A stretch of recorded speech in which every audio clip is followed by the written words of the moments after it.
ঐক্যমত্য কমিশনের আলোচনাতে আমরা বলছিলাম যে আমরা যে এই ৩০ কিংবা ৩১টি রাজনৈতিক দল ও জোট যারা সংস্কারের সমস্ত বিষয়ে মতামত দিচ্ছি, আমরাই সব না, আমাদের বাইরে বড় একটা অংশ আছে।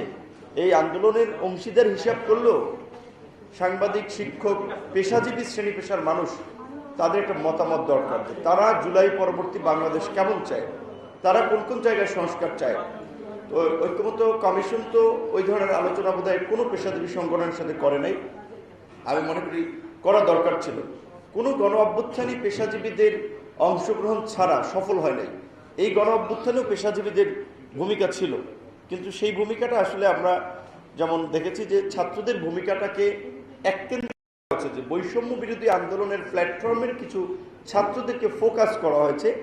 বাট এর বাইরে যে ছাত্রদল একটা বড় সংগঠন, শিবির একটা বড় সংগঠন, ছাত্র ইউনিয়ন, ছাত্র ফেডারেশন, ছাত্র অধিকার পরিষদ, এরকম অনেক ছাত্র সংগঠন যারা ধারাবাহিকভাবে হোক তার সংগঠন ছোট, কিন্তু রাজপথের আন্দোলন সংগ্রামে সে কম্প্রোমাইজ করেনি। এমনকি এই ২৮শে অক্টোবর কেন্দ্রিক যে আমাদের বিরোধী দলসমূহের যে আরেকটা গণ আন্দোলনের প্রস্তুতি ছিল, সেই আন্দোলনের পূর্বেও যে বিভিন্ন ধরনের ছাত্র সংগঠন, শ্রমিক সংগঠন, পেশাজীবীদের যে ঐক্য গঠিত হয়েছিল ইঞ্জিনিয়ারিং ইনস্টিটিউটে, এবং এইখান থেকেই ফ্যাসিবাদ বিরোধী ছাত্র ঐক্যের যাত্রা হয়েছিল। আমি খুব অবাক হয়েছি, আমি ২ থেকে ৩ বার বোধহয় প্রধান উপদেষ্টাকে বলেছিলাম যে স্যার, আপনি তো তরুণদেরকে ভালোবাসেন, আপনি বাইরের বিভিন্ন নামকরা বিশ্ববিদ্যালয়ে যান, তাদের সাথে কথা বলেন, ইন্টারাকশন করেন। তো এই গণ অভ্যুত্থানের তরুণ যারা ভূমিকা রাখলো, স্যাক্রিফাইস করলো, আপনার কথায় আপনার যারা নিয়োগকর্তা, এই সমস্ত তরুণদের প্রতিনিধিত্বশীল সংগঠন বলতে আমরা যাদেরকে বুঝি ছাত্র সংগঠন, তাদেরকে ডেকে একদিন আপনি গল্প করেন, চা খান, কথা বলেন। আপনি শুধুমাত্র বৈষম্য বিরোধী কয়েকজন ছাত্রের লেন্স দিয়ে গোটা ছাত্র সমাজকে দেখলে তো হবে না। কিন্তু দুঃখজনক যে এই ১১ মাসে দেখলাম না আমাদের প্রধান উপদেষ্টা কিংবা অন্যান্য উপদেষ্টারা তাকে এটা বলেছে যে এই আন্দোলন তো স্টুডেন্টরা বড় একটা স্টেক হোল্ডার, রাজনৈতিক ছাত্র সংগঠনের মানে জেনারেল ছাত্ররাও, সেটা আমরা দেখি নাই। আমি তো ১১ দিনের রিমান্ডে ছিলাম। প্রিজন ভ্যান থেকে শুরু করে ডিবির গারদে দেখেছি কিভাবে ছাত্রদেরকে পিটিয়ে, মানে গরু ছাগলের মতো যাদেরকে ধরছে, এমনকি কিশোর যাদেরকে, তাদেরকেও মানে নির্মমভাবে, কারো কান ফোলা, কারো চোখের এখানে রক্ত জমে আছে, আবার কেউ গুলিবিদ্ধ হয়েছে, চিকিৎসা নিতে হসপিটালে, ভাই তুমি এই পায়ে ঘা, তোমার রক্ত পড়ে, রক্ত পানির মতো ইয়া পড়তেছে, তুমি এইখানে কেমনে? বলছে ভাই আমি চিকিৎসা করাতে আসছিলাম এই মালিবাগের কোন হসপিটালে, বললো ড্রেসিং করতে আসছিলাম, ওইখান থেকে পুলিশ ধরে নিয়ে আসছে। আপনারা জানেন যে এই জুলাইয়ের শেষ দিকে অনেক সরকারি হসপিটাল, সেটা ঢাকা মেডিকেল, বিএসএমএমইউ, চিটাগং কিংবা বরিশাল ডিভিশনাল পর্যায়ের অনেক হসপিটালও চিকিৎসা দিতে অনীহা পোষণ করেছিল। গুলিবিদ্ধ কোনো ছাত্রকে ভর্তি করে নাই এবং অনেককে ফেলে রেখেছে যে সে মরুক, কারণ তার অপরাধ, সে কেন এই আন্দোলনে গেল। তো এই ধরনের বর্বর কর্মকাণ্ডের সাথে যে সমস্ত আবার এই পেশাজীবীদের একটা অংশ ডাক্তাররা ছিল, তাদের কয়জনকে চাকরিচ্যুত করা হয়েছে আমি জানি না। কিছুক্ষণ আগেই মঞ্জু ভাই একটা পেপার নিয়ে এসেছিল, প্রথম আলোতে দেখা হয়েছিল, লেখা আছে, আজকে আপনারা দেখতে পারবেন। এই গণ অভ্যুত্থানের পূর্বে ৪ অগস্ট পর্যন্ত কারাগারে ছিল ৮৮,০০০ বন্দী।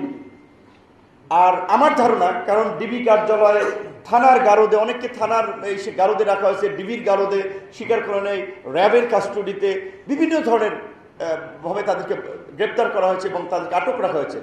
শুধুমাত্র কারাগারের হিসাব ছিল ৮৮,০০০। আর এই গণ অভ্যুত্থানের পরে এখন কারাগারে আছে ৭৭,০০০।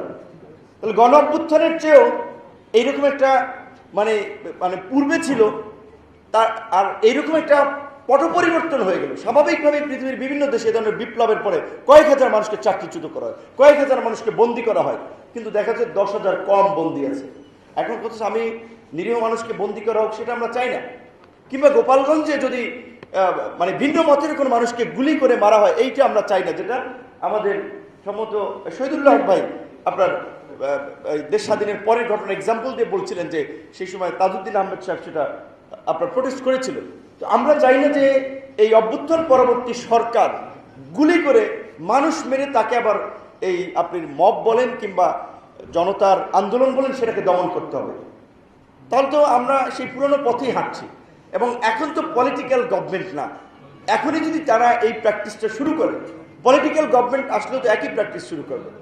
এবং এই যে গণ অভ্যুত্থানের পরে আমরা ব্যাপক সংস্কার, স্বল্প সংস্কার, গভীর সংস্কার, অনেক সংস্কার, কম সংস্কার, বিভিন্ন সংস্কার নিয়ে আলাপ করছি, অথচ মূল সংস্কারের যে জায়গাটা ছিল আমি মনে করি যে এই গণ অভ্যুত্থানের পরপর আমাদের পুলিশ এবং জনপ্রশাসনের সংস্কার, যে তাদের যে শুধুমাত্র নৈতিকভাবে তাদের নৈতিক স্খলন ঘটেছে সেটা না, তাদের পেশাদারিত্ব তো অনেক আগেই তারা কবর দিয়েছে।